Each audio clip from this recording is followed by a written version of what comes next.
Fighting out of Broward County. Okay, let's do this. Let's do this. Let's do this. Ladies and gentlemen, we are live, live from the King Davis podcast.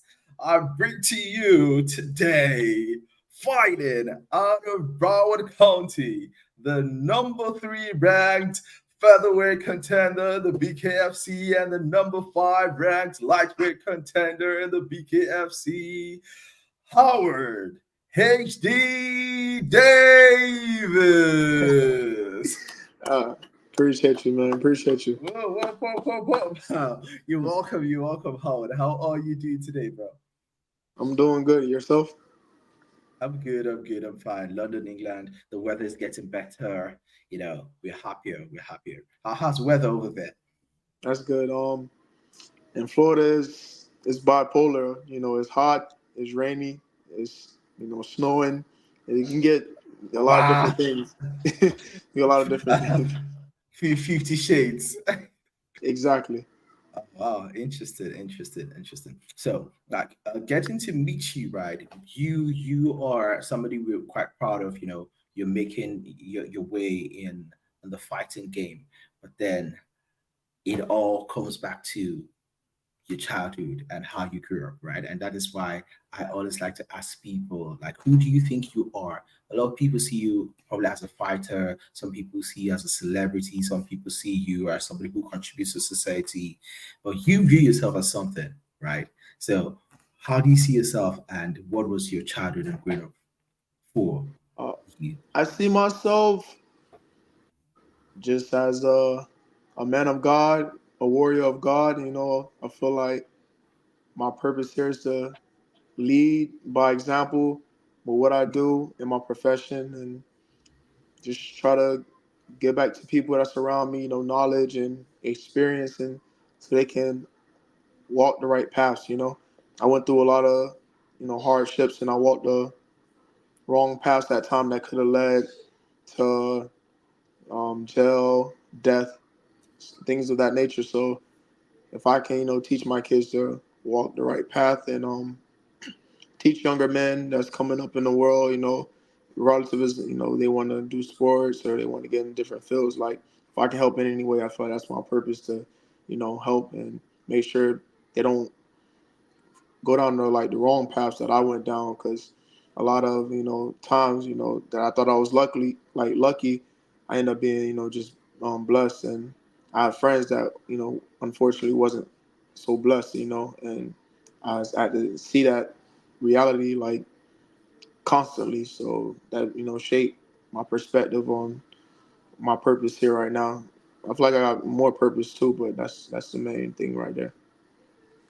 Interesting. So, growing up, did you grow up in Miami? Where did you grow up, and what was it like? I'm born and raised in Broward County, Florida. I grew up single parent household, kind of rough upbringing. A lot of things when you in a single parent household. Depending on your parent and the support around you, your other family, your siblings and stuff like that. It's always been hard, but it made me appreciate a lot of things once I got older because I know how things was and now how they are now, and now that I got kids is so it's so different. Like, it feel like life has come around like full circle in a sense. Exactly. When we're children, we probably did not appreciate like certain sacrifices that our parents made, Yeah, right? But exactly, now exactly. that we're grown and we are now the current crop of parents, Yeah, it's not hitting you hard, in the face. Like, wow. So these people, you see it, these you people see it, you do. see it from their lens. Like, when you're a Mm, child and you're a teenager, you don't too much understand it. They not saying that everything is like justified or anything like that. It's still stuff I went through that I probably wouldn't put my kids through or go in a certain direction. But it's like I just see it as like being a single mother is being that's being one of the toughest jobs in the world, and the flack I used to give her about certain stuff. I see how it is now, like, because I'm a single father and I got multiple kids. So the first thing I do when I get paid or anything comes my way, I make sure my kids are straight before I'm straight. You know, kids like kids bills and stuff, and then it's me. So, and I had to see my mom do that in ways that I didn't too much understand when I was younger, and seeing it, Mm, being done to the the minimum extent, but not knowing that people got less. Like you got to be grateful for what you got, and for your parent being there. And when they don't gotta be there, they could have gave up on you once things happen, and they seen that they were going to be a single parent, etc. So you got to just be grateful, and give grace to your parent for doing like being there. Because my mom could have gave me up for adoption. My mom could have, when I got in trouble, she could have just not been there for me to like bail me out or help me in certain situations when I got in trouble with like law enforcement and stuff like that. But I gotta appreciate her for that, because I wouldn't be where I'm at right now if it wasn't for her. fantastic, fantastic. And there's something you're saying that is making me really happy, right? Because it very much aligns with my philosophy in life. That is being grateful. I tell people an attitude of gratitude, is good. I just tell people gratitude is good attitude, Yes, right? And gratitude is that attitude that can elevate your altitude in life. You know, we don't really realize how blessed we are truly. until we learn to start being grateful. A lot of times in life we tend to look at what we don't have, Yeah, but we truly. forget the many, many blessings that we have, right? Yeah. But then in Before you life, even like think as about my bad, anything, before you even think about anything materialistic or anything like that, you yeah, have the blessing to wake up every single day and go chase after whatever you want to chase after, regardless of it's a mhm, job you don't like or doing this, doing that.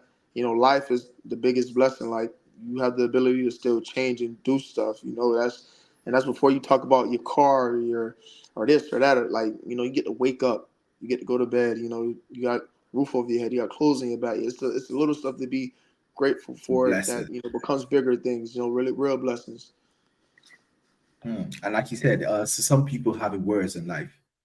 Yes, So, what's your excuse not to be grateful in life, right? And of course, like gratitude just helps you enjoy what you have out of life because you can never have it all. truly, truly. You can never have it all, but then you just need to be grateful for what you have. But for you, how do you find your way into the fighting game? Like, Honestly, I've been a fighter of just life, my whole life, regardless if it's being, people, poverty, depression, all type of things. I've fought through everything, relationships, fight for relationships. I've everything I have and I am is just a fighter.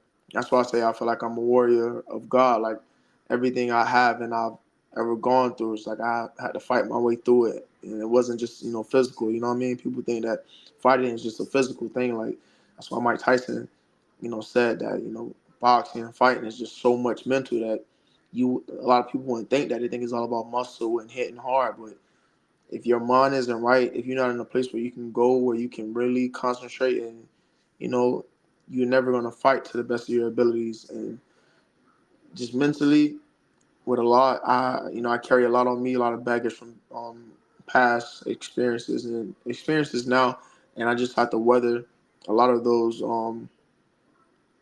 mainly with God, and just keeping my faith and praying and just looking to the higher power, and not thinking I can do everything with my hands, with my mind, with my heart, that is bigger than me. So getting into fighting, that's how I really got into fighting. Just going against the grain with everything. the If I didn't receipt. agree with if I didn't agree with something, or I wanted something, I'm gonna like work. I'm gonna fight. I'm gonna train. I'm gonna get it either way. Like I'm that type of person. That's just how I'm built. Whether it's football, whether it's track, whether it's a girl I want, whether it's some You shoes I fight for want. it.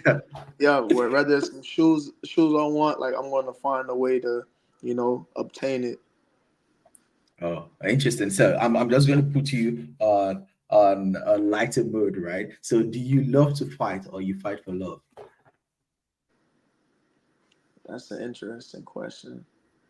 Um, I can honestly say the adrenaline you get from fighting and just I just always like that was one of my I want to say that's one of my coping mechanisms throughout life when I was mad at home at my mom or getting beatings or not being able to eat or because we ain't got this, we ain't got that, and I'm mad at the world.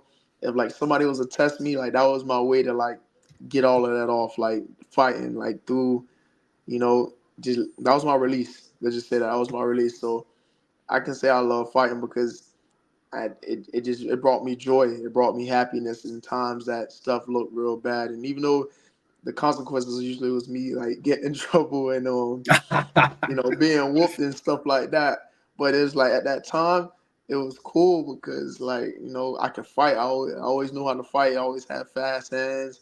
I always could take a punch. I always fought bigger guys, and it gave me a certain type of like respect and like I had this chip on my shoulder, and it was always like it was never for nobody else. It was never for like notoriety or clout or any of that stuff like that. It's just like my mom always told me to defend myself, and it came to a point that I defended myself, but I started stuff too. You know what I mean? So I can say it's a bit of both. Honestly, I can say it's a bit of both. Oh, interesting stuff, right? So, at what point did you start training? Did you transition from MMA? Because a lot of people transition into BKFC from MMA backgrounds. So, what was Yeah, your own background, and when did you start training? my background was street fighting. I fought, I fought. Kimbo Slice Yeah, kind of yeah, thing. it was street fighting. It wasn't sanctioned like how theirs was. Even though theirs wasn't like officially sanctioned, but like they had their rep and they had the backyard things. Like I wasn't fighting in backyards. Like I was fighting at the clubs, at the parties, at my high school. I've been fighting since elementary school all the way through middle school, through all of that. Like I just been fighting. Like if I could pull up my track record from schools, like you will see how many times I've been suspended for fighting. Like it doesn't have to always Wow. be, yeah, it doesn't have to always be like gang stuff. It's like individual stuff, just temper, having temper tantrums and losing myself sometimes. So I just always used to get whatever I had off my chest with my hands, and it was never no MMA background.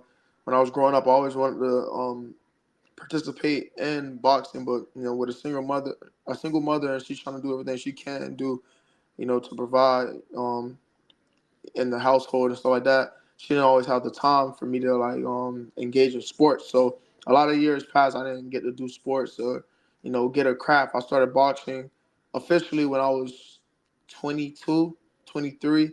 I'm 29 Wow. now, and through that That, time, I that's was quite a always late start. a very late start. So I'm 29 now, and it's been on and off. But that was the first time I ever picked up a pair of like boxing gloves and went in the gym. Is when I was 22, 23. I went to this gym in Broward County that was known called Band Camp. A few of my friends went there, and when I started, I was just a natural, and I had power. I always knew I can hit, but it's just the technical aspects of boxing is so real. Like your footwork is so big, your defense. There's so much you have to work on. The condition you have to get into because street fights and fights when you getting jumped and you fight in a big brawl, those last for like 30 seconds to 5 minutes. It's nothing, you know what I mean? But you get Yeah, into a there isn't boxing much ring, technique to it. exactly. You get into a boxing ring and it's like 3 minutes. You know how long 3 minutes is when you in there, you in a real sparring match with somebody that's like at a level, and it's like it seems Mhm. like eternity. It seems long. So I started boxing late, but in high school I played football. I ran track, and that was it. I played a little bit of little league football, but um, other than that, I don't have a real fighting background. A lot of the people you see that I fight, they have more experience than me because they did MMA growing up. They did professional MMA, and then they transferred to BKFC, or they had boxing matches. Like my amateur record, I have less than 20 amateur fights in boxing. I didn't have a long career in that because I started late, and just the travel, and you don't really have so much support down here in Florida because Florida's not a boxing state, so you can Oh, get I fights here see. and there, but you have to really be active. And try to go like travel and go to Utah and all those other places to get like ranked in the nationals and stuff like that. It just takes a lot. Did you ever participate in the Golden Gloves? Yeah, I won one match inside the Golden Gloves, but that's when I was a novice. Like I said, I didn't have that many fights. And the next fight I was supposed to have, I think I hurt my hand in the match that I won, and I couldn't even fight. So I never even got to Oh, like too keep bad. going. And after that, I feel like I took a break from boxing. I moved from Florida to Georgia, and then I came back, and it was just like I needed to go pro, and that's when bare knuckle was really like making noise. And the coach I was with at that Okay. time, he had a bridge to get into bare knuckle, so that's how that happened. But I didn't have no extensive amateur experience, nor did I box like the many great boxers who boxed when they was like 8 years old and stuff like that. And I didn't have that. I just had fighting. I'm like I always know how to fight. Oh, interesting. So I had David Feldman on the podcast a few months ago, and then he spoke about how he gives people opportunities, right? Even people that are not from a fighting background, right? He gives people opportunities to change their lives, to turn their lives around, right? So Yeah. would you say that BKFC has, been a platform that has helped you turn your life around? Definitely, it definitely has. I think BKFC, I think David Feldman, and everybody else that's helped me get to this point. Friends, family, sponsors, managers, everybody, because you can't just do it by yourself. I had raw talent. I had the grit to train hard, and well, the odds stacked against me. My first fight in BKFC, I fought against a dude who had like 7 fights or 8 fights, and I didn't have no fights in BKFC. I had one all promotion bare knuckle fight, and that ended in like one punch or like two punches and knocked dude out. So I didn't have no experience going the distance in a bare knuckle fighting, getting hit, and well, God used me, saw me for what I am, know what I am, and the story's already written. Like what I do now and the motivation and inspiration I give back to grown men, to young men, you know, women too, young girls that want to get into boxing, even some that want to get into bare knuckle. I people say I'm motivation for them, I'm inspiration. I help people get up, some days that they don't want to get up. Um, I motivate people that go through, mental um, disabilities and stuff with depression because I'm open about that and my battles with it and just motivating and inspiring the next group of people that come up after me is real big and my reach has become very like broad. Like there's people from other continents just they Exactly. they hit me up and they know me. They want some of my gear. They want me to send some stuff to them. They're my biggest fans. They start boxing and fighting because of me. I help them with this. I help older people and people my age, motivate themselves to get up and work out. So, because I post myself working out every day, I try to keep people in the loop of like, well, basically in the loop of like, and like right next to me during my journey, so they can see like, if you look at my Instagram, I'm very real. I don't sugarcoat anything and make it seem like I'm rich or I just have this perfect life. Like if you read a lot of my posts and some of my captions and stuff I post, like it's times I do be down, but I'm still in the gym. I'm still getting through it. Like I don't act like I'm Superman. I don't act like I'm this invincible person because I'm not. I'm a human just like you. I'm no better than no Mm, man, no woman, no matter my stature of our fame or money or any of that stuff. None of that stuff matters, man. To be honest, what matters is inside and who you really believe in, and the person, the being I believe in is Jesus Christ. So I'm really big on spreading the word and the gospel because that saved me a lot of times when I needed saving. So everything I do, I just try to build God's kingdom and do the right thing for people that's looking up to me because I'm just a regular person, man. I'm just a fighter. I'm fighting for my kids. I'm fighting uh, for my life. I'm fighting for my purpose. But people see me as more. That's fine and stuff, but I'm just out here trying to do the right thing. I think that very much aligns with the philosophy of this podcast. When you see the tagline, it says sharing the stories of ordinary people doing extraordinary things. So I love it when people, align with that mentality, with that philosophy. We are all ordinary people, but then what Yeah, makes us extraordinary is that extra effort that we put in. You talk about your consistency, your resilience, yeah, even acknowledging your vulnerability. Right. That's accepting yourself. We're all humans, we're all vulnerable. However, we set a good example when we, make that effort, that determined effort to be consistent, to keep yeah, working hard, even when, we don't feel like it. yeah. Even when it's You not know, looking good, you got to get up, uh, you got to train, you got to, because it's people depending on you, it's people that's looking up to you, you letting yourself down, you letting those people down, and it's real tough to look in the mirror at yourself when you know, in the back of that mirror is thousand people, looking to you to help them. And one of the biggest things in this world is we're supposed to help each other. We're supposed to uplift each other, help each other, bless each other, give each other grace. And a lot of people get very self-centered and selfish, and I've never been like that. Like I have my last. Like if I was a kid and I didn't really have no lunch, or I didn't have the same third, and my friend ain't had the same thing. Whatever I have, I'm splitting with him. I'm making sure he good because I know how it is to come from nothing and have nothing, and you know need somebody to be there for you as like a big brother or just a friend or somebody you can look to for inspiration or just a smile or a laugh. It really goes a long way. it does go a long way. That's the power of your example. In order to be powerful in life, you don't need to be an example of power, but then you need to demonstrate the power of your example. And it's just in the doing, Yeah, in the the doing, in the doing. determination, the resilience, the consistency, the things that you do, people see you, right? Yeah, So once they see you doing these things, they would not give up on themselves because we're all ordinary, right? We keep pushing even in the face of failures, even in the face of yeah, defeats, even in the face of resistance, even in the face of downtimes, right? yeah, You just keep going, right? You talked about the fact that you're a man of faith, right? And it's something that I very much appreciate, you know, acknowledging that God factor, right? And also you being very self-aware. In this age and time, a lot of people are not self-aware. A lot of people do not accept themselves. They yeah, want to be who they're not. yeah. But then, in order to accept yourself, you need to be self-aware. Did you want to talk about like your journey with Christ? At what point did you start taking God seriously, and at what point did you realize that, oh, God actually got you in this life?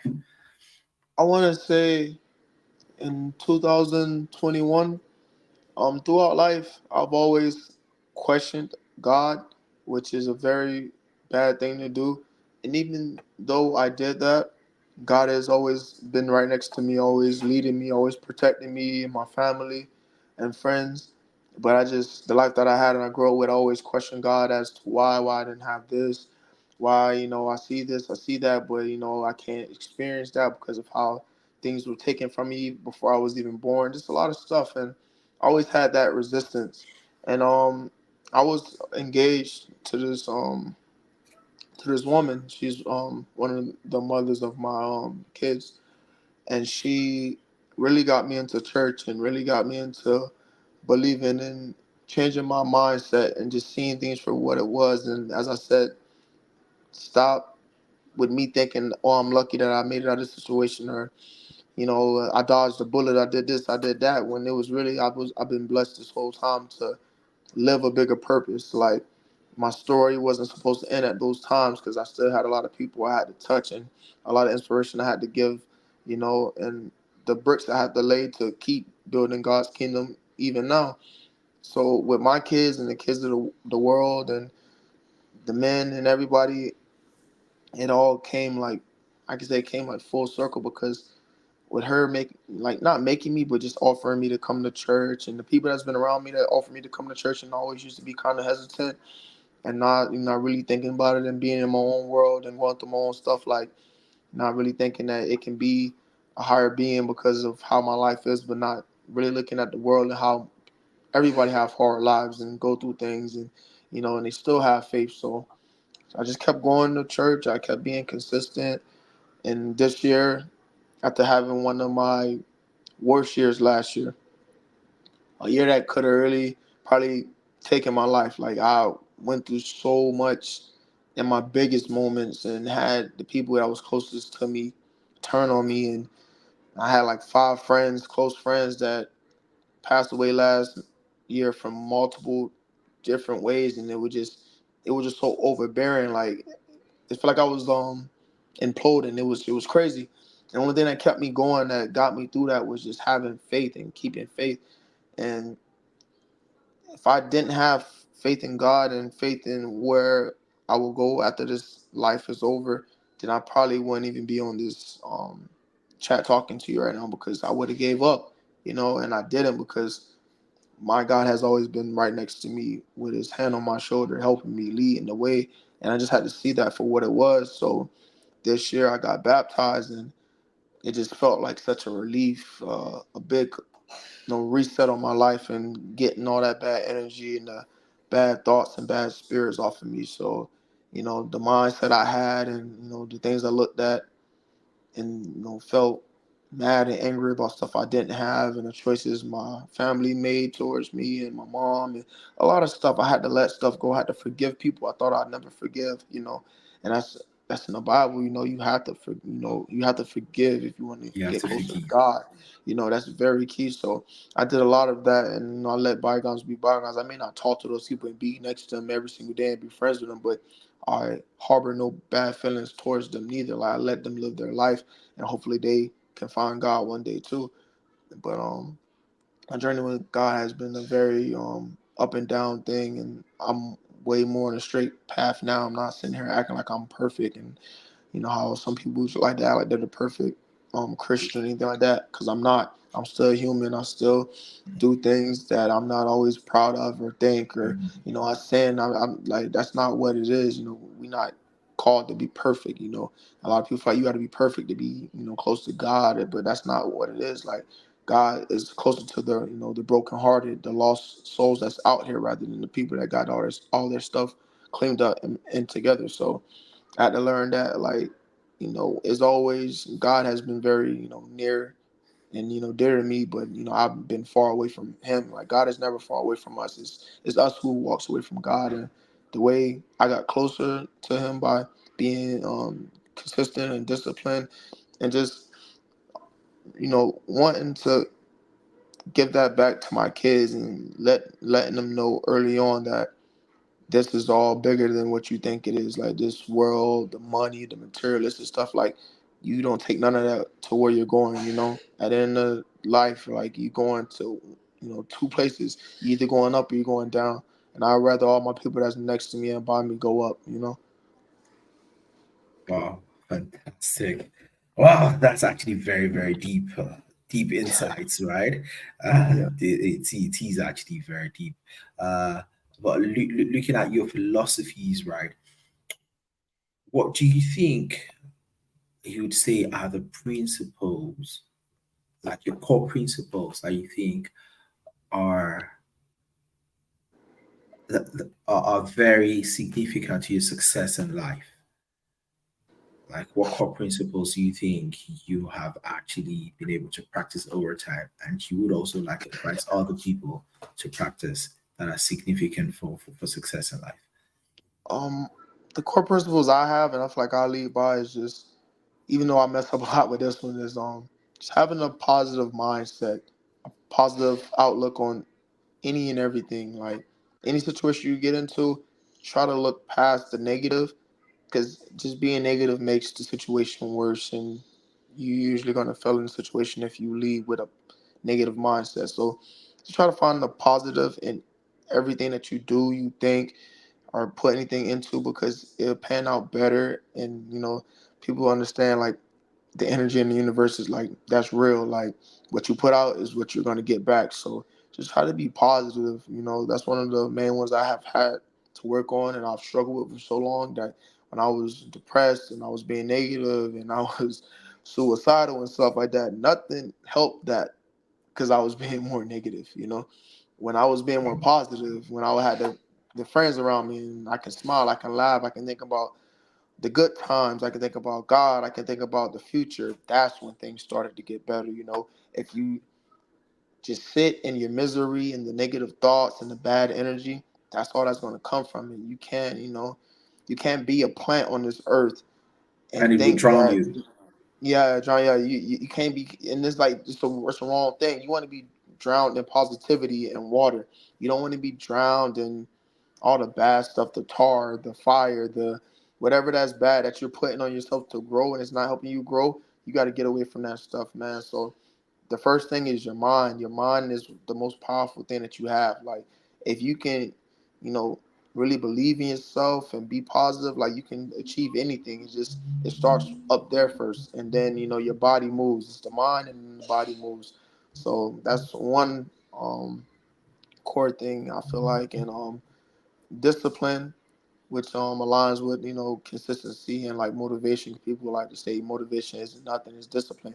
It really is discipline. If you're disciplined and you really make a effort and pan out like a schedule, and you abide by it, like how you abide by every other thing. Like, you make it a habit to post 2-3 times a week on Instagram. Make it a habit to work out 2-3 times a week, just like you do it on Instagram. Yes, one may be easier than the other, but once you start to create that discipline, it becomes easier, because it's just like waking up. You brush your teeth every day, you can work out every single day if that's what you want Mm. to do. You know what I mean? So you got to put stuff in that type of perspective to me, because waking up every single day to go run, to go work out, to go spar, to go get punched in the faces is something you want to do. I don't have a choice, but me being so disciplined and doing it for years made it easier that I can do it. Not regular Mm. people can get up every single day, be sore, lip busted, black eye, and still go to the gym with a smile on their face and happy, because that's your, like, that's your meditation through life. And that when you get in that gym, it's just so different. So just discipline is going to be positive mindset, discipline, and faith. I feel like having faith in something higher than yourself, higher than this world, like, whatever religion you believe in. I'm not on here saying you got to be a Christian, you got to be a Muslim, you got to be Catholic, any of that stuff. Whatever religion you want to believe in, that resonates with your soul, that that's what you need to really pour into, because it really pours back into you. And I can really say that, like, you think the people of this world pour into you, and the materialistic things pour into you, and certain things that you get make you happy, but a connection spiritually with God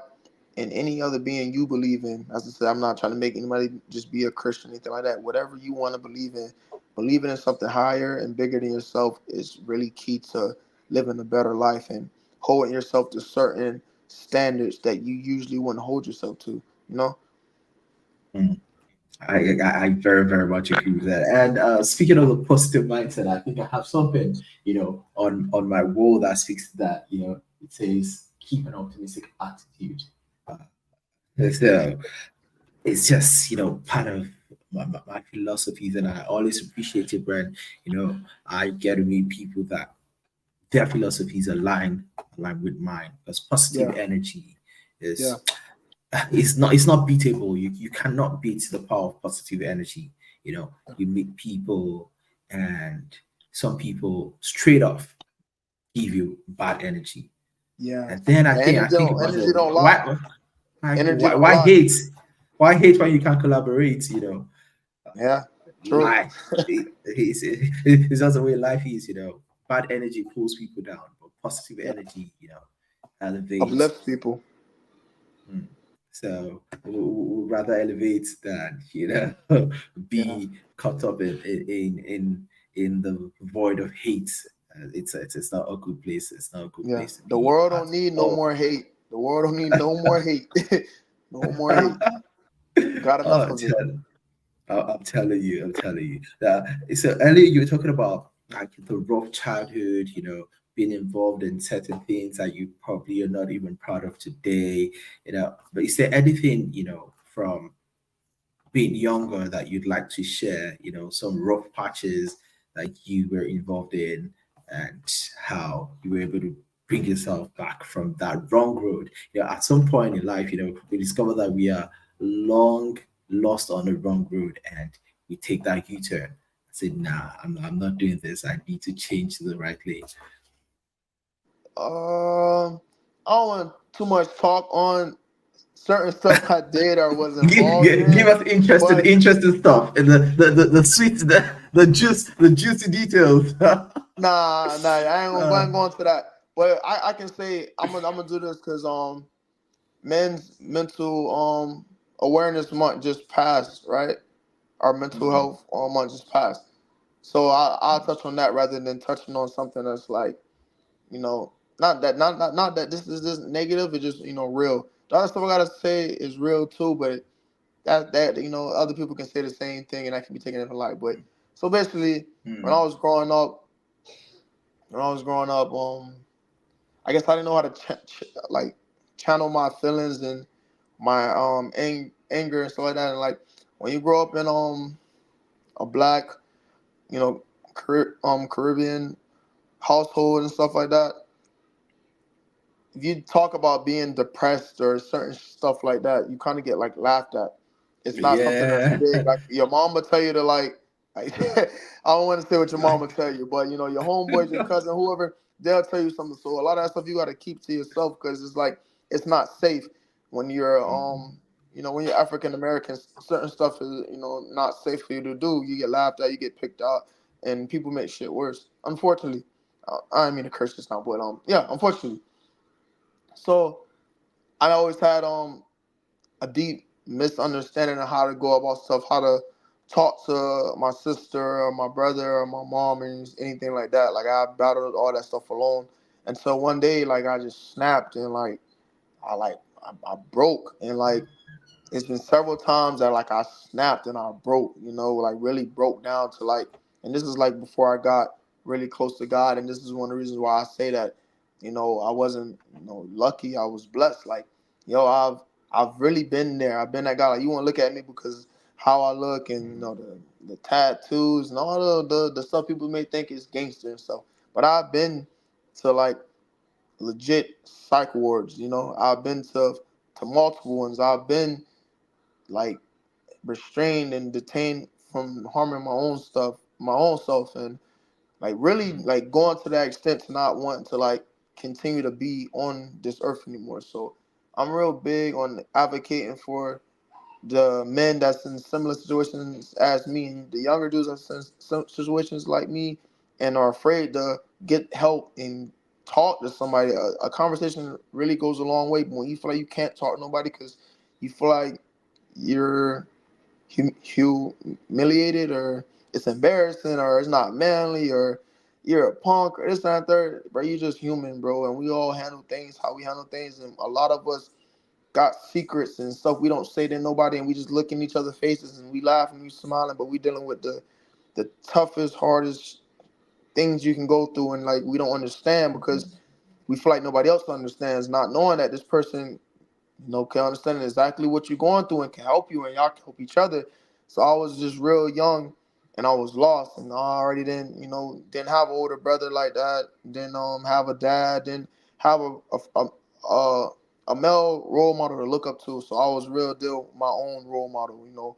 My mom taught me everything she could teach me. My mom taught me how to fight. So she's the reason why I'm a Oh, fight. My wow. mom taught me how to fight. So I didn't have Wow. the big cousins I was around. I didn't have no guidance. So when I struck out and I struck out bad, I struck out really, really bad. And that messed up my head in a lot of ways. And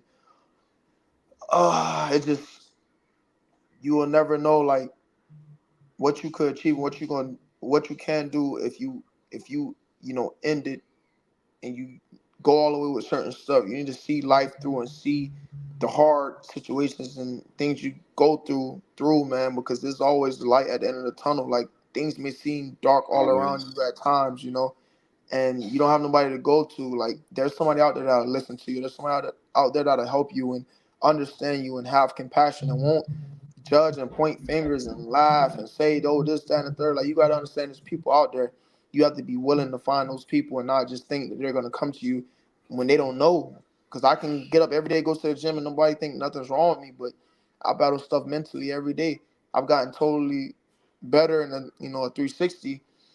But at times back then, you would think I'm perfectly fine. I go home and it's bad, man. It's bad. Like, and it wasn't just mental; it was physical. A lot of stuff was bad, but you gotta, really get past yourself in order to get and receive real help before you do something that you're gonna regret for the rest Mm. of eternity. It's things that you're not supposed to do. Life is the biggest blessing. You shouldn't take life or play with your life, or not. Not want to like have those thoughts of not being here because you think whatever you're thinking. So that's a big thing that's in my childhood to my youth, like middle school, high school, adulthood that I went through. Like I was like real messed up with stuff like that, man. And I'm better. I'm better now, and I have kids that I don't want to go through that. So it's like, and I don't want other kids to go through that. It's not just my kids. I don't want other young men to go through that. So anything I can do to help, like you guys, anybody that hit me up on Instagram, like I'm a person that's usually, sometimes I'm always be in my DMs, but if a person hits me up, a fan, whatever, they tell me stuff, like I'm there to listen and I'm there to give advice. Like I've given advice to literal people that's come to me and just telling me about suicide and committing suicide and being depressed, and I sat right there and sent them voice notes and talked to them and encouraged them that I was in the same situations, that if I can get through it, you can get through it. We can get through it together. Like I've been there for people that I don't know at all, and they're far away. I'm never probably going to meet them, but if I can help them in any way to find God or find a purpose to live and get better, to show them that it is a another day that can be better, that things can turn around. Like I'm all for it, man, because I needed that. I needed that so bad, and I never got it until like later on. So I'm just happy to be here. I'm happy to help, happy to give back in the ways that I can give back. And that's it's part of me being, like I said, blessed and not lucky, because only God can do something like that. I made a complete 360. The things I needed and wanted, I do on the regular for people that was just like me and worse. Hmm. It is wonderful to hear this beautiful story of yours. Early today, earlier just today, a friend of mine in Republic of Ireland, called me, and she was like, "Hello there, how are you?" I'm like, "Oh, I'm good, I'm good." Like, "How are you?" And then she's like, "I'm sad, I'm depressed." And when I heard the word depressed, I was like, "What?" I was like, "Okay, what is happening? What exactly is the problem?" And then she was like, "I don't even know where to start from." And then, I just try to make a joke out of it. I was like, "You can start from anywhere. You can start from the middle or start from the end. Um, Mm, just start anywhere." And then she's like, "I don't know where to start from." yeah, Because I don't know why she called me, right? Because, certain people look up to you and feel like, oh, of course, you probably uh into something like a podcast. You talk with people, you share stories of ordinary people doing extraordinary things. Maybe you can listen to them. Not everybody's bold enough to come share their stories on a podcast, right? yeah, And certain people feel like because you are a kind person, right? You're compassionate, you have that empathy, you probably can listen to what they have to say. And this yeah, person spoke to me for more than 1 hour. yeah, I just had to dissect everything.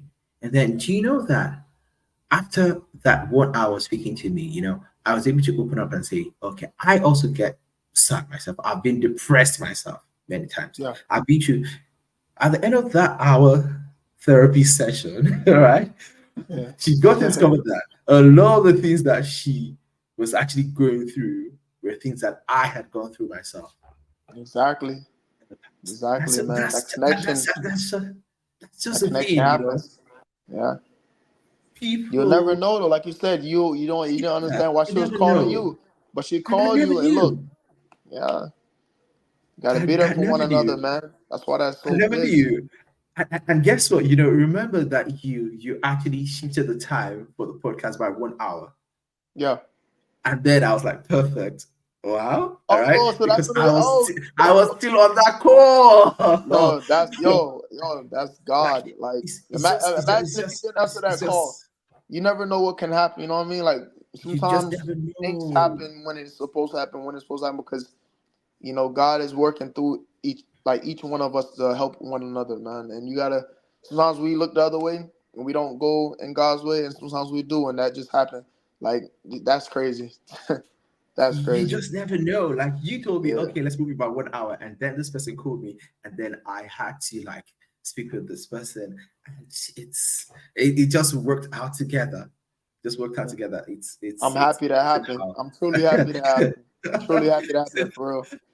But it's somehow, or I don't have the words for it, but then it's really wild how people think nobody would understand them. Yeah, And I told her something. happens. A closed mouth is a closed destiny. That's Speak true. up. I Just feel like speak we up. gotta. You have to go through it though. Like the world is a different place back then when I was growing up than it is now. It's more, accepting of certain things, and in certain ways, it's not more accepting. So I think a lot of the society we grow up, the stigmas that's in place, and just how things look and how things are perceived, man. You see certain stuff, and trust me, I never in a million years I thought I'd be on a podcast. I've spoken on it here and there on a few podcasts because, like I said, I want to help. I'm all for helping and being there for people. So, but when I was growing up and I was going through what I was going through, even in my early adulthoods, because it wasn't just like it was just when I was younger. This happened when I was in high school and my early 20s, and like I wanted to think that I'd be here. Like this is for the public. This is for the masses. Like, but it could help. Like like, even if this touch one person, that's Hmm, that's amazing. Cause that one person can touch a that's million. big. You know what I Yeah. mean? So at the end of the day, I have nothing to be ashamed of. Like I'm human, just like you're human, like everybody else is human, We're and all people wanna human. We're all human. You all just need to human. open up. Yeah, open up because people wanna act tough and have the persona on that nothing phases them and this that, and third. And that be the people that go through the most, and they be the ones that be crying out for help, but they want to act like they got it all figured out, and some of the Oh, people, I even with did. money and materialistic stuff, some of the people with the most money Hmm. depressed, commit suicide. And why would you think that if they have quote unquote everything that you want and have in the world? Why do you think that? Because it was something that was empty in them, in their heart, that There's they always couldn't that find. void. You know what I There's mean? always that void as a human being. Always that And it's void. it's Yeah, one man. of those things that I said, in the past hour before the podcast. Like, as human beings, we would always have a void. We would always have a deficiency. We would always have a downside, and you always need to learn to live with it, because once you become perfect, you're no longer a human being. Yeah. God didn't create us to be perfect. He didn't create us to be perfect. And people don't understand that. Yeah, We're not created to be perfect. but there's We could something in try, the age we of could social try, media. yeah, we could People, try as people try to hard as paint we that want. perfection. Yeah, People man. try to paint that they're all good, they're all perfect, but It's nah, no impossible, way. yo. God, yo, it's That's- in the Bible, yo. We are not created to be perfect. No matter how much we try to clean ourselves up and be perfect, we're not. We're not gods. We're human for a reason, and that's what we're meant to be. Imperfections. We can get close to we can to perfection, but we're still not gonna be perfect. You're always gonna have thoughts. You're always gonna have movements, stuff that go against what's right, and that's just that, man. hmm. But speaking of mental health, right? Men versus women, I discover for men, it's usually tough for men to speak out. You know, Yeah, that's it's true. it's usually very tough unless maybe they have people like yourself and myself that are quite open about Yeah. mental health. You know, It's definitely harder. It's definitely harder. It's it's like I harder. said, it's those stigmas and those guidelines that we're supposed to go through in life and how men and women are supposed to be and what they're supposed to do and how men's supposed to do this and we supposed to be, you know, do what we gotta do, take care of the family, da da da, and we just gotta be good. But a lot of men you can't open up to their woman, can't open up to another man. It's hard for them to even open up to pastors and people they believe in, but it's just how it is, man. That's how, from the beginning of time, how it's been. And I don't know. I don't know if it's ever going to be a time that is ever safe or not viewed as weak or whatever for a man to vent, for a man to cry like all humans cry. Like, you get looked at different. If you cry or you have a breakdown, when men shoulder the most in this world. Like, we put everything on our shoulders, our women, our children, what we gotta be. It is a lot of stuff. But women go through their own thing too, so it's not against them or I'm taking anything away from them. But obviously, people see that it's definitely a double standard in a sense. What people like to say when it comes to women's mental health and what they go through in men's mental health. Like, a man can't really have mental health, and they can't really have that type of problem. A man can't really be in their feelings, and it's just that's not what it is. Unfortunately, you got to be tough or you got to be weak. That's what it is. You can't just be you can't be human. Basically, men can't be human. You have to be whatever a man is supposed to be in this world. Yeah, but for me, anyways, maybe I'm talking from my own lens, from my own experience, right? So I've got male friends, I've got female friends, but I discovered like the females find it very easy, like telling me about problems that they face, like they find it easy, speaking to a male figure because they feel Yeah. like, oh, you're tough, you can figure things out for them. But with your male friends, right? I discovered that a lot of times they find it hard to come talk to me until maybe the problem is really big. Yeah, then I'm like, Yeah. whoa, you should Men, have we have spoken that we have earlier. that wall up. We have that wall up that we don't want another man to see us being vulnerable. Like, we want to be the toughest in the room. We want to be the strongest in the room. We want to have the best shoes, best clothes in the room. That's men, man. It's human nature. That's how it is. For women, women dead ass competitive too. But on compared to men, nah, we got them beat in a long ways because there's people I know for 10 plus years that I can't come to and talk to about something that's really like, you know what I mean? So, Hmm. you know, that's just how Yeah, that goes. but it hurts. It hurts, because like recently I got discover two of my friends, males. Like one of them was telling me about a situation that when he told me about it, I resolved it for him like within just a few minutes. I was like, okay, why did it take you long to come talk to me about this? Yeah. And then he was like, oh no, he was like, I like never in your life do this kind of because for me, like I'm open, like if something is wrong, like I'm happy talking about it. And then they feel like, oh, why are you acting vulnerable? Bro, speak up. A closed mouth is a closed destiny. Hey. Because a lot of times, there are situations that would escalate into something bigger if you don't speak up about it. Yeah. Yeah. So I think this, is an avenue, is a platform for us to, let people know that you can Yeah. always speak up, always find somebody to talk to, and it's never as bad as you think. In life, you're never as bad as people say you are, and you're never as good as people think you are. Yeah. Truly. You're just you're That's just a you. fact. That's a fact, yo. People gotta start seeing life and people for what it is and what they are, and that's it. Once you accept certain things, it's always better to move. Like, the movement, your thoughts, everything just be better. But when you just in your head so much, you're overthinking this, you're overthinking that. You gotta just let stuff flow. Hmm. Interesting. So let's talk about fighting, right? Over time, when you fight on ranked contenders, I am a very big fan of MMA, very big fan of the UFC, and Yeah, the UFC has helped me to create this very good model of what the combat sport world is, because it's like one of the most competitive competitions in the world, right? So, as a contender, when you're fighting the unranked contenders, right, you pick up certain lessons along the way. But once you start getting to the top 15, it's a different ball game because there are killers.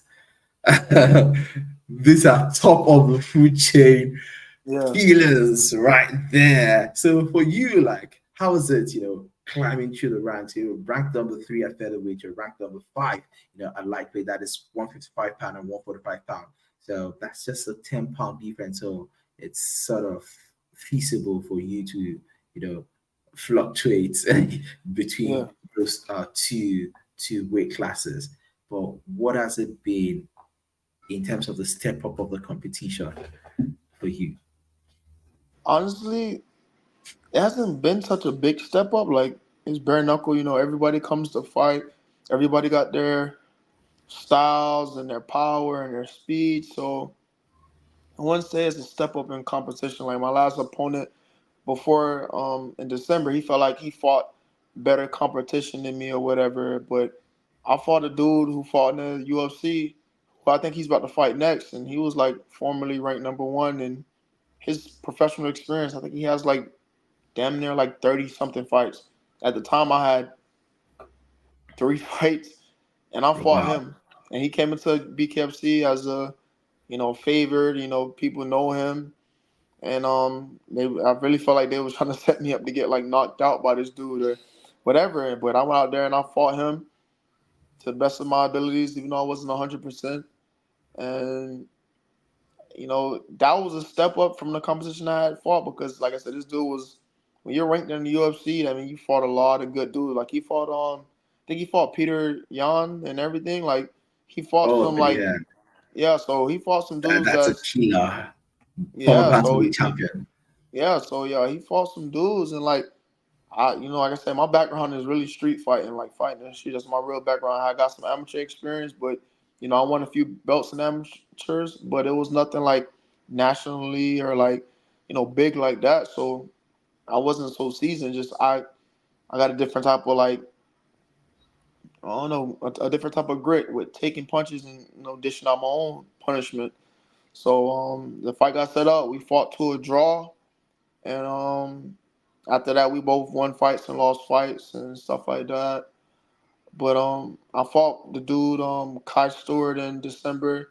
He was undefeated, and he's still undefeated now. He after he beat me in December, and then he just beat El Gallo. I think he's 6-0 now, and he just was like talking.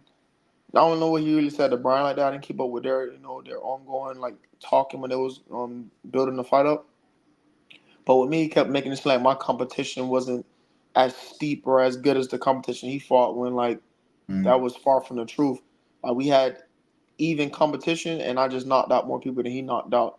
So our styles and is just different. But he was trying to downplay the people I fought with. And I think every person I fought had more experience than he had, and they had more experience than I had. When he was just fighting dudes that was just local to him, where he was from, like Montana, I was fighting dudes from all over. It didn't matter if they was from Florida. It didn't matter if they got flown from here or there. It didn't matter. Like, and then I fought this dude named Josh Wright. And when he was before bare knuckle came, he was like really like good in MMA. He was supposed to fight in Bellator. He got messed up in Bellator because of COVID thing and da da da. So I fought him. We had a good fight. And to me, I feel like he'll probably give Kyle a run for his money because he had technical skills. I knocked him out in probably like the third round, and it was like the only people he lost to was me and Tom Scholes. Tom Scholes fought Luis Palomino for the belt.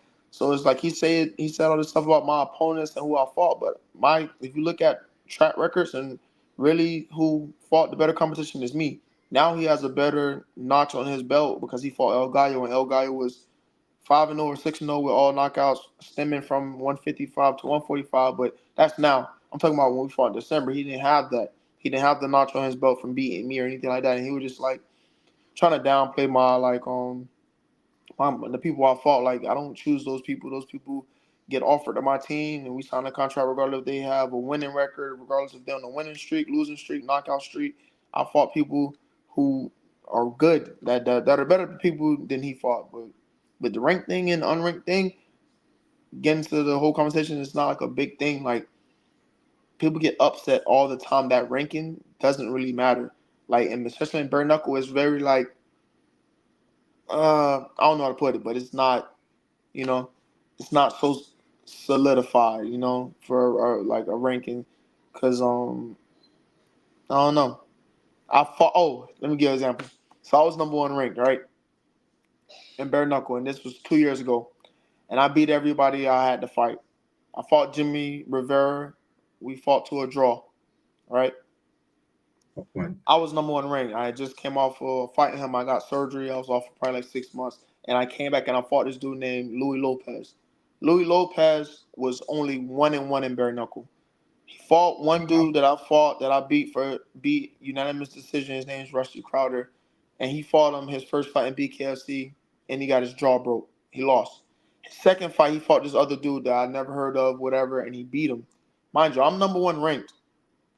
He wasn't ranked at all. I don't think. Like I said, he had a 1-1 record. He couldn't have been ranked. Because the dude he fought that he beat, that he barely beat. I don't. Like I said, I didn't know him. Like, he wasn't in the top five. Nothing.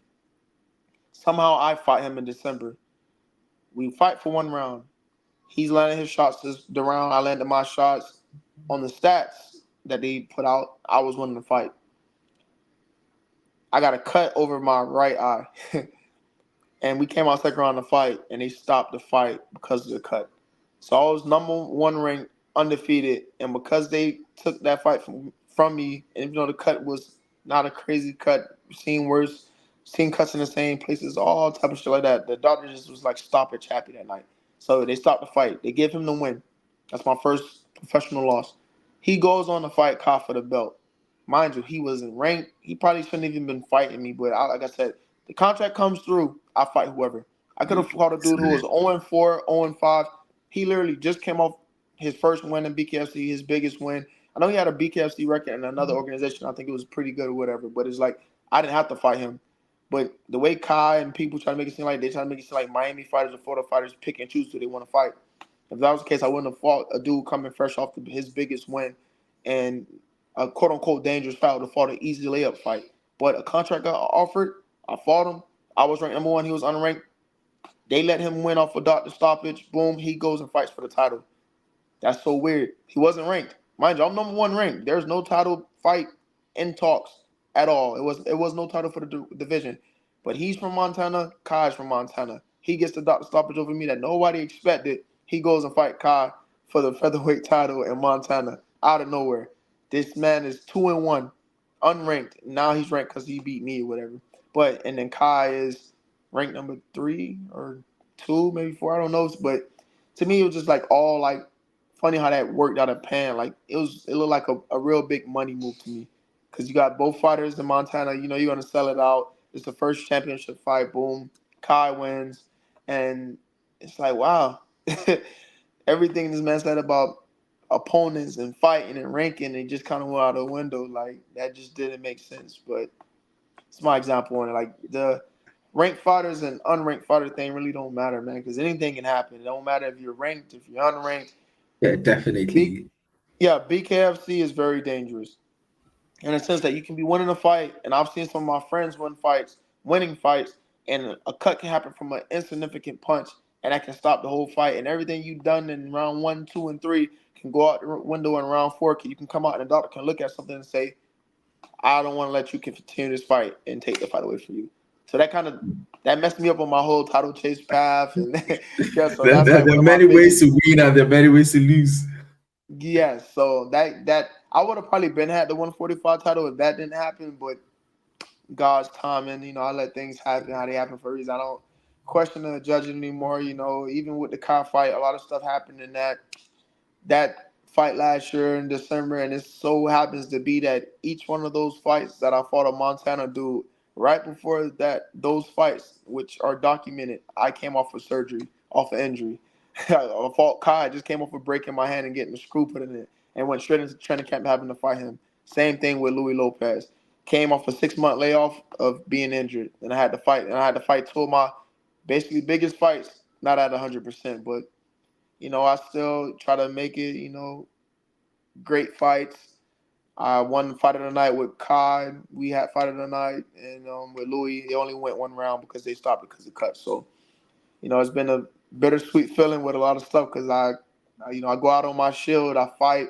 I'm not at my best, whether it be mentally or physically, and then things sometimes don't work out in your favor. But I still feel like I get to the 145 strap. I feel like I'm going to fight either Kai or somebody else for it once I get past my next fight, and everything's gonna work out. Regardless of what happened last year with things that were done in weird ways and how stuff happened with a lot. I feel like in the end I'm gonna prevail. Oh, fantastic. We're speaking to the future featherweight and lightweight BKFC champion. You Yeah, know, I don't even too much care about the God, God- lightweight, but featherweight I God need that. willing. Featherweight I Oh need it. wow, you need that Featherweight, I strap. need it because I need my fights back from Louis because he can't beat me. That was some bull. And Kai, he know what he did. The people who know what he did and certain things that was said and like just outside of fighting certain ploys and movement that's not right is gonna be made right eventually one day. So I'm not too worried about it. People do things for any type of edge, and that's them. But I'll see all of them soon. It is what it is. There's always this conversation about the rankings and favoritism. In combat sports, in the UFC, for example, look at the bantamweight division. You know, Sean O'Malley is a champion, right? Mm. Typically, Merab should have gotten the shot. He should have gotten the title shot, but it was given to what's this Ecuadorian guy, Marlon Chito Vera. Oh, Cheeto. Yeah, Chito Vera. So Chito was ranked number 6, and Merab is on a winning streak, right? He's on the hottest winning streak in the bantamweight division. But then because I think Merab is not so commercially appealing, right? The UFC gave Marlon Chitavera the title shot due to the bad blood between him and Sean O'Malley. It's a Yeah, what's it then called? It's then a Cheeto beat rematch. O'Malley because he broke his leg or No, something like that. Right? Was it that? Cheeto beat O'Malley in the first fight, but then Yeah. O'Malley beat Cheeto in the No, title I fight. know, I know, I know. But then people don't Yeah, understand like the same thing you're saying with that is the same thing I'm saying with the Kai and Louis thing when they fought for the belt in Montana. I exactly, understand. It's exactly. it's it's it's politics that go into Commercial. fighting, regardless if people Yeah, want to be real about it or not.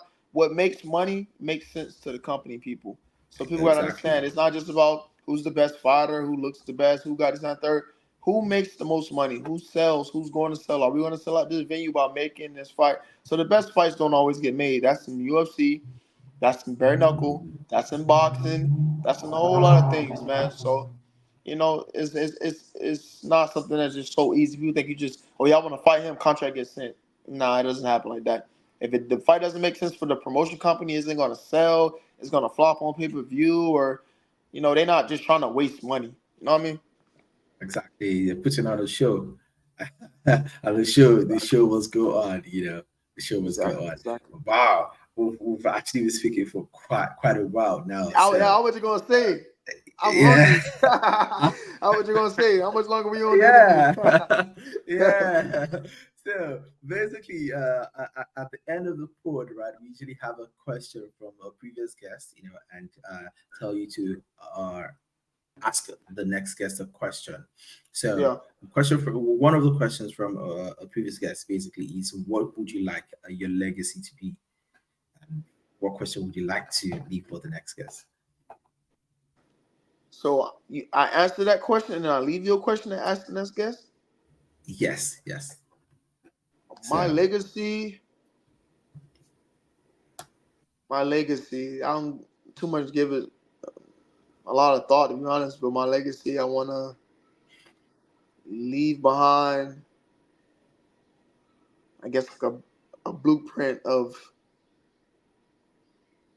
how life is gonna be, what you should expect, what you should prepare for, and just know that you should live life to the fullest. You should live life in faith. You should live life positive and just take things on head first. Be very headstrong in what you want. Go after the things, the people you want, because you get one life. You want to live it to the best of your abilities. Not YOLO, because YOLO is not a good thing for some people. you Some people, only live yeah, once. yeah. So some people crash out on the YOLO. Don't YOLO it, but this is the life. Life is the biggest blessing. Find your purpose in life. Find why you get up every day, why you want this goal, why you want this person, and make it all come together and just, have a plan. Have a plan and stick to that plan. It's good to have, plan A, B, and C, but if you just have one plan, then you only have one choice, and that's to go through with that plan and make that plan work. So have a plan A, put everything into that plan A, and do your best to try to get what you want out of this life. And if you get deep into religion, you get deep into, the gospel, whatever religion you get into, abide by those principles and live a good life, a meaningful life, and try to help people that's coming after you, and love often, love hard, and just be true to yourself. That's what I say. That's gonna be my legacy, to put that into somebody's mind so they can hear it from somebody that didn't always have that into their mind and into their heart, is to leave behind that. And hopefully people that go through the things that I went through can, be better off than I was, and can realize that life is amazing, way sooner than I came to that conclusion. Stick. So, what question are you leaving for the next person? The question I want to leave for the next person that's on the show is, mm, what question do I want to leave? This is the hardest thing I had to answer. uh, question. Damn. What question don't I? My bad. I'm taking long. My bad. Um, I want kind of. I don't want to do a deep question. I just want to do a regular question. All right. If you can spend the rest of your days with one person, dead or alive, what person would that be? Wow, that is deep. That is deep. Dead or alive. Wow. Mythical characters unlocked. Wow. Oh, thank you very, very much for No uh, problem, man. your Appreciate you for time having me. today. Today, are you leaving any shout outs for anybody before we leave? Shout outs to my sponsors, Inkaholic Tattoos, located in Miami, best tattoo shop. Shout out to G Exhaust, best Muffy D Delete in Broward County. If you want your car to sound hot, go to them. Shout out to my man Abe. He's a chiropractor. Any accidents you get into, look for him on my page. He helps out people that get in accidents, people that just have regular, back problems and things like that. Shout out to my sponsor, Savvy Sliders, located on Commercial Boulevard. I don't know what street it is, but just look up Savvy Sliders, and they have some of the best food that you can get in Broward County, Florida. Any other sponsors that people know I'm associated with, if you want to tap in on my page, go look them up, man. I have some of the best sponsors that a father can have. Appreciate you for having me on the show, man. Thank you. Oh wow, thank you very much once again. Do have the best of the rest of your day, brother. You too, man. Blessings.